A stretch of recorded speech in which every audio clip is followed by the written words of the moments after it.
Greetings, ladies and gentlemen. I'm Dwyrin, and welcome back to 25 Days of Go. I think we are on day 10. We've looked at some games, we've looked at proverbs, and hopefully some people are going to be getting stronger this month, or next month when they actually have some free time again and can go back and look at the videos. Cross your fingers.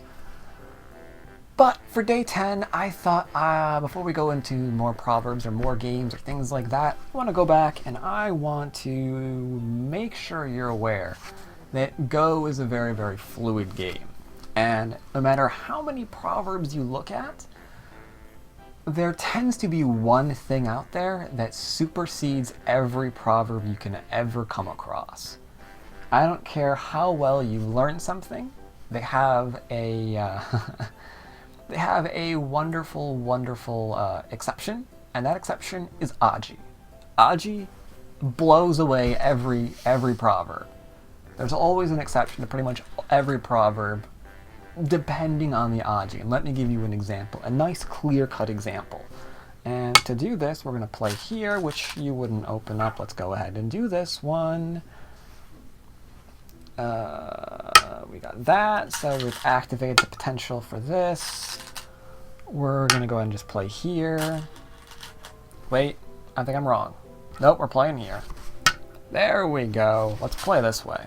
Yeah, this ought to do it. Yeah.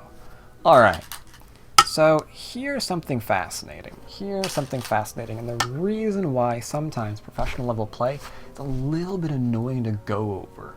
Because we have these proverbs armed, we've got like great theory in mind, and then out of nowhere, he's like, they're breaking them sometimes. And we're going to look at some breaking. We're going to look at some breakages here. And some of you stronger players may know exactly what I'm about to look at. Here we go. So, here's something. We have established a mini Chinese Housetop on the bottom of the board. We've established it right here. We know proverbs. We do not want to play close to thickness, so what you're going to probably wind up doing as white is splitting in the traditional manner, and no, that move is not incorrect at all.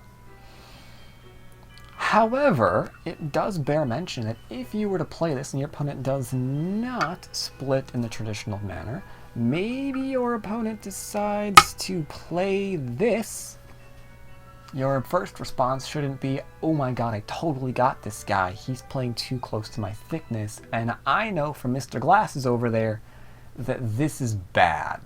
He's breaking proverb and I'm going to break his face. But unfortunately, he's not breaking proverb because there's a lot of Aji back in here. The reason why we kind of ceased seeing this particular section being played is because it's really, really difficult to defend the Aji of those two cut points. I mean, you can play here, but that's still kind of weak, and white can just jump out. White can do a whole bunch of things. I mean, white can peep there and then jump out and really start to attack your framework. The most common agreed upon way to responding to this is this way to fix. But again, the problem with that is you've identified yourself as a bit of a weak shape. That's why you're kind of trying to make shape, so your opponent can keep going after your shape. And the problem with that is this can get kind of messy. Indeed. Now, if I remember this correctly,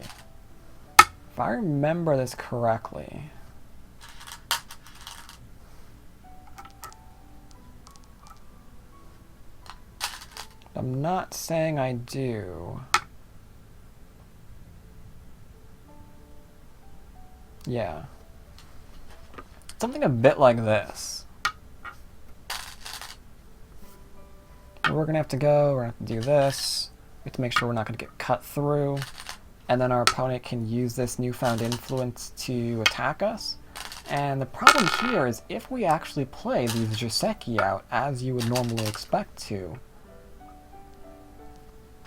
and just play cool, calm, normal moves, we can see that maybe from this particular opening and these choice and Joseki, that holy crap, our center stone has been surrounded.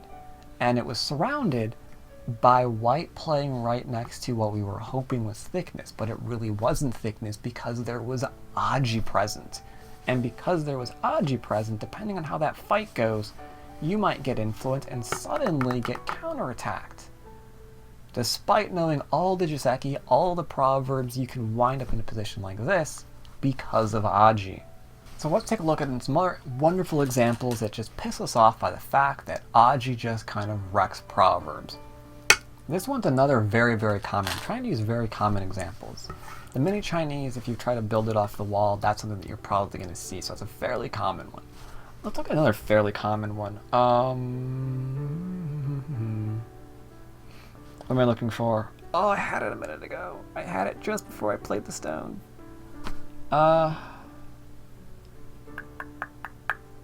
Tick tock, tick tock. Right. Yeah. Okay, we have this. We back off high. Maybe our opponent plays away. We find that okay because we have a corner there. Let's give some corners to white. Put something on the board, I don't know. Let's make it 4-4 to make it not as crazy. Let's do over here instead. Let's just put up a variation here real fast. Blah blah blah blah blah blah blah blah blah blah blah blah blah blah blah blah blah blah blah. There we go. Just some crap to give us the ability to play this kind of way, I guess. Does that make any sense? I don't know. I think it's white's turn. There, go there. It's black's turn. Shoot. Not anymore. Congratulations, white, you get to play twice. I don't care anymore. So here, for example, you'll see the Hane at the head of 2 and 3 stones lose you a game. Because we know, like, oh my god, I can totally Hane here. It's fine. It's absolutely a-okay. I can, like, Hane and double Hane at the head of 2 and 3 stones. Heard that's a proverb. I'm good to go. But, of course, the problem there is... What is the problem there? Well, that stupid Aji there, right? That stupid Aji here just completely kills us. By the way, yeah, that's the correct answer here. I've seen people play this. That's not quite as good. Here, we just capture all the 2 stones. So, if you kind of try to play the proverbs blindly, Aji does have a way of getting in there and just kind of wrecking whatever you thought you learned. So those are 2 examples where Aji can kind of destroy proverbs.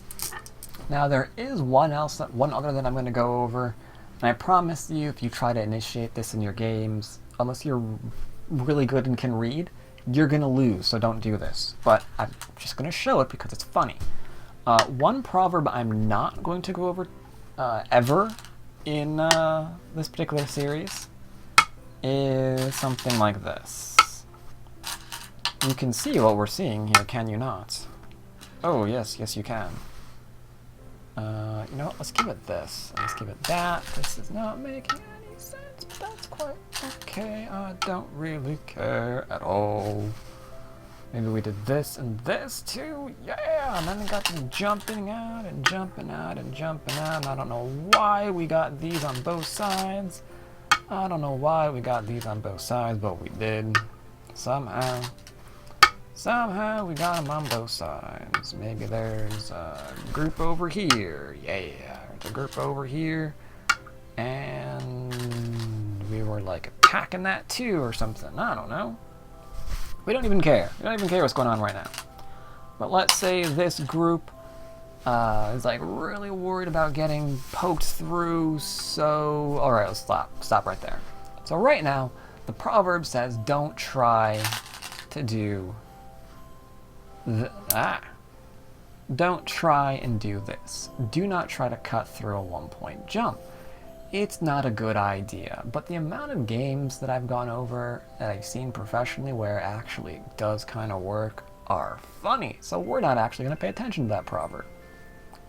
What you might find yourself seeing is, depending on the nearby area, maybe your opponent makes you stupidly strong. And if you are stupidly strong in the area, then by all means cut through it. Because if you are strong, then no matter how your opponent plays the Atari, there's going to be a nice strong wall and the 2 cut points there, right? So once again, the Aji factor comes back to haunt us. You're not normally supposed to, but if there's enough Aji to go ahead and do so because you're strong in the area, you can cut through a 1-point jump. Now, I'm not saying you should go out and try this immediately, boys and girls. It might get you killed. But it is something to always hold in the back of your head. That is one proverb that I've seen work more times, or seen not work more times than just about anything else. When close combat fighting starts, groups get stronger. The more they get stronger, the more things can be cut. Gotta be careful about that. Gotta be careful about that. Let's see, are there any other examples of where Aji can destroy? So here's one of my favorites. A lot of people like building up territory, or potential territory, influence, whatever, in Gote. I prefer building up territory and influence through fighting, but a lot of people, they just like building up in Gote. And one thing that I found is there are some Joseki catered to breaking proverbs. Such as here, for example. That little push right there gave us a lot of ever so lovely Aji, right? Gave us an amazing amount of Aji. Amazing amount of Aji. So right now, we are seeing black develop a wall. Okay. Great. Black's developing a wall. Let's connect. Whatever. La la la la la. Dot dot. And kerblam. And let's just go ahead and repeat that too. There. Didn't need to play that for this variation, but who cares? We did it anyway. So according to this, we're identifying that as thickness, and we do not want to play too close to it, right? We want to play like way over here, maybe over here. I don't know, build up a framework or something. Yes, right in between, and just let our opponent figure out where that stone is. Something like that, right? Something like that. But no, you can actually play smack dab right next to that stupid amount of thickness because of the Aji. Aji is a real dick. Like right now, we want to cap this and make sure that this stupid stone that's playing way too close to our thickness can't go anywhere. But if we do that, the Liberty shortage of these 3 stones, well, 4, but that doesn't count. He's a bit of a runt in the family. These 3 stones are the one that matter. And the problem here is, what are we going to do? Okay, not play twice. I mean, are we going to play here? That's really not good, because we descend. We drop down. And if you can read this, throw in, take, Atari, fill, Hane. It died. It just died. Too much Aji back there. Way too much Aji back there. Way too much Aji. So you might say, okay, that's completely fine. We can still do, you know, whatever. And bam, we can play the Hane, but I got it. We're not gonna Atari there. That doesn't work. We're gonna Atari here first. Now we can't play this move. We're thinking. But no, sorry, doesn't work still, because here is now a ko. If we take, then we go underneath, and congratulations, we're a ko. So if we drop down instead, then we're gonna play here, and we're still a ko. Looks like there's a ton of Aji here playing too close to thickness, and that's why Aji's a pain in the butt. Takes perfectly good proverbs and just dumps them in the trash. So you always have to be careful. Don't play these proverbs blindly, ladies and gentlemen. Always be aware of how many liberties are around you, how much strength is around you. Otherwise, those proverbs might just get you killed. So, good luck applying these in your games. Hope you have a lot of fun doing it, and and maybe you learn one or two surprises to give to your opponent in case they're blindly playing Proverbs as well. So, as always, I hope you guys have a wonderful holiday season, and I'll see you tomorrow for some more Proverbs. Take care, everyone.